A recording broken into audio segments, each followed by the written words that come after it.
welcome to India today, Neha. This is Nirali. It's my pleasure to have you here today for a conversation. Thank you very much, Nirali. But before we start off this chat, I want to thank you for the fact that you started a conversation, an important conversation that a lot of women out there across the world are hesitant to talk about. That is breastfeeding awareness. Thank you so much for that, firstly. Thank you, Nirali. Thank you so much. And thank you for saying that you're thanking me. I don't think that any journalist has actually thanked me for starting this. They've probably said nice things or applauded, but nobody's thanked me. So thanks for that. Yeah. But taking you back to the time you thought of this initiative in 2019, tell me what was your exact reason to begin this chatter, to put the awareness across all the women across the globe. So my daughter was 8 months old and, she was born in 2018, November. And I just felt that breastfeeding is way harder than, what we thought.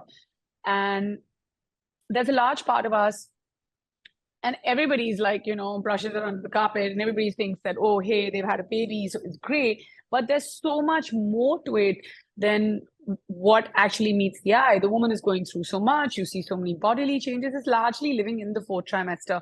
And then there's judgment, and then there's societal pressure on, like, this is how you should feed, and this is not how you should feed.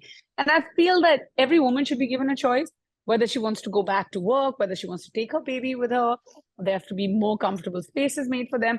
And that's why I feel everyone should have the freedom to feed. And I felt that that conversation was important. And here we are today, 4 years later. My daughter's 4.5, my son's 2. I've been through two journeys of breastfeeding, both very similar yet different. And from 0 to 6 months, I exclusively breastfed my children because I wanted to. Having said that, if other women are, they can't make enough, or they decide not to, it's literally their choice. But this is what I wanted to do.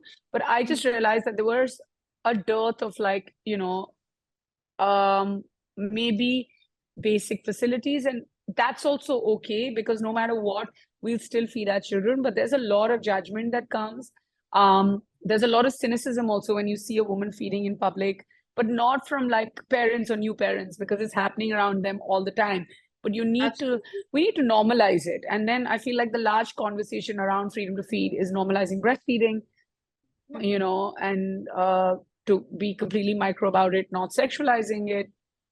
And also, I would like to say that, there's a part of freedom to feed, which has now become a larger kind of parenting community, where we talk about co-parenting, where we talk about just things that are related to mother and child care.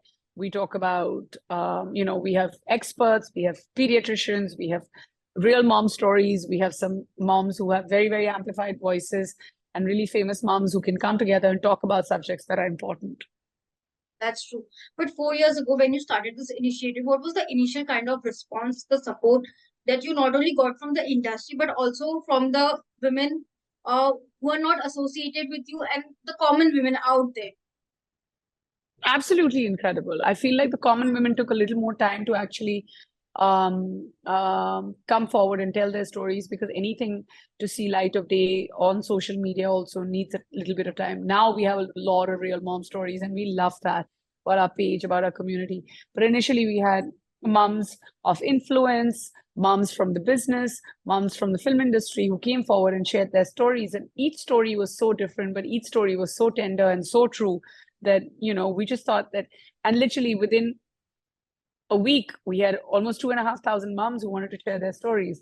And that came from just like one post of mine. And I was just like, wow, this is great. And here we are. We have about 55,000 parents on at least our social community, and hoping to grow it literally every day. Fingers crossed. Absolutely.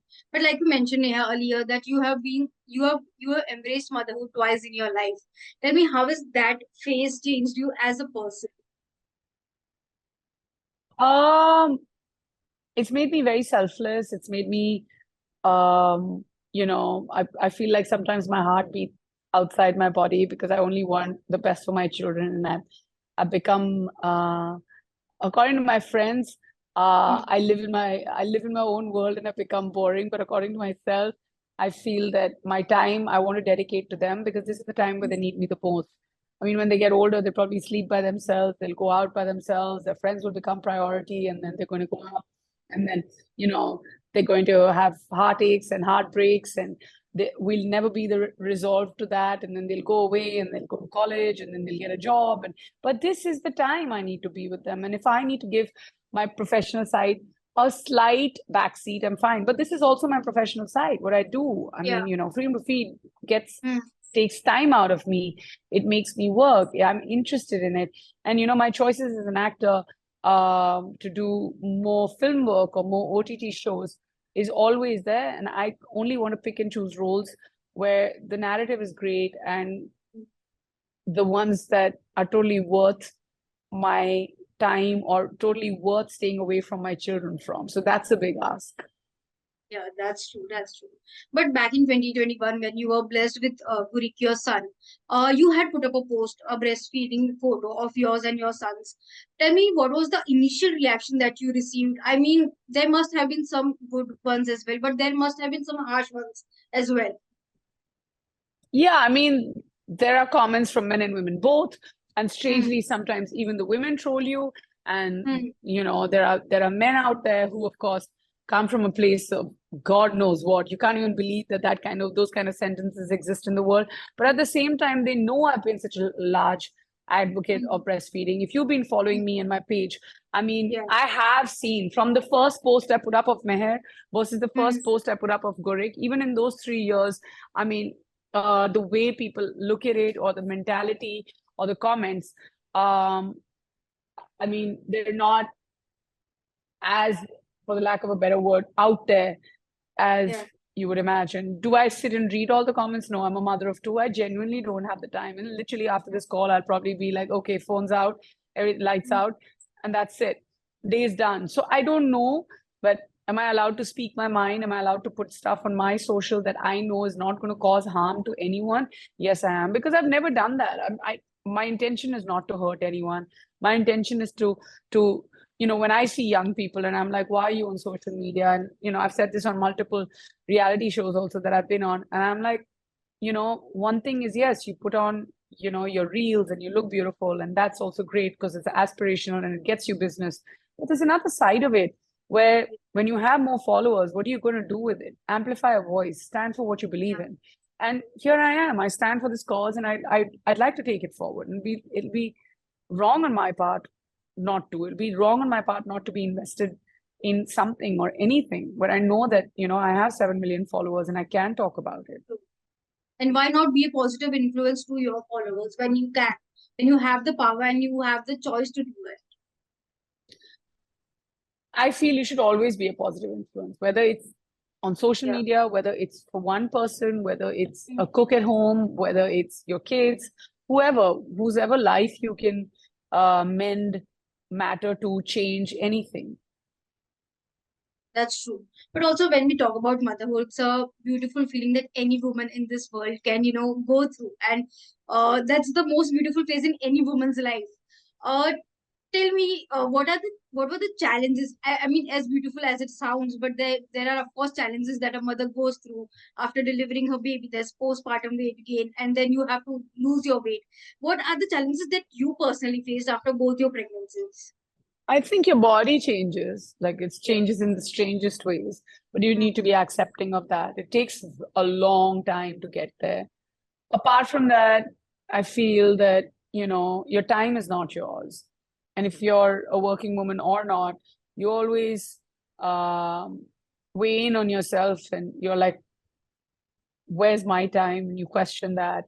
Um, your When you're feeding, especially in the fourth trimester, Mm. when you're living that, it can get isolating. It can be like, everything is about comforting the baby, and there's nothing wrong with that. But who actually comforts the mom? There are beautiful things about motherhood that are unmatched, that are unexplainable, and all of that. I'm only answering the question as the flip Mm. side because you asked me that question. Yeah. And yeah, I mean, you're just getting your bearings back, I'd like to say, Yeah. because you produce this beautiful human and then you're responsible for it no matter what for the rest of your life. on good days, bad days, your good days, their bad days, their good days, your bad days, whatever. And you have to constantly be responsible, like I am now. So I have 5 more minutes for this interview because her bedtime is at 7:45. Yeah, yeah. So I'll take the last question. The thing is that the way you have and Angad have protected your kids' privacy is utmost important, because as public figures, there's always scrutiny, there's always media glare on you and plus or your kids. Has it been a conscious decision for you and Angad to keep your both of your kids away from the media glare, away from the pap culture that today's star kids are exposed to? I mean, has it been a conscious decision? Yes, for parents who decide to, who are okay or comfortable with having their kids in the public eye, we respect that too. How long will we be able to keep the kids away from the glare of the media? We don't know. Has the media respected our privacy when it comes to our kids in the past? They definitely have. I'm going to edit that. Has the media protected our kids in the past from the media glare itself? I mean, as much as it would work for them not to, but guess what? They all have. They've all understood. And we love that about them. And does my daughter now ask me questions? She's like, why is everybody clicking your photo? So I answered, I keep telling her that, your mama worked really hard and she had a dream and she worked really hard. And because her dreams are coming true slowly but surely, that's why people are clicking photos. So dream and dream big, and people are going to be enamored that you're living your dream, and people click photos. So, I mean, it's a very like long loopy explanation, but it's sweet, and then it's storytelling for her every day. So she's coming around it. My son, of course, doesn't know much. He's just got his cap on all the time, and then he's too young. But having said that, it's just hard, right? Sometimes it's hard. How much can you protect them? How much can you keep them away? There's social media, and then there's media, and then there's intrigue. And sometimes I feel the more you keep them away, the more intrigue there is. But we're trying our best, honestly. Yeah. But thank you so much, Neha, for taking your time out of a busy day and doing this interaction. I had a lovely chat with you and hoping to interact with you soon for a project or from another topic that you would have to offer. Thank you very much, Nirali. Thank you for your time.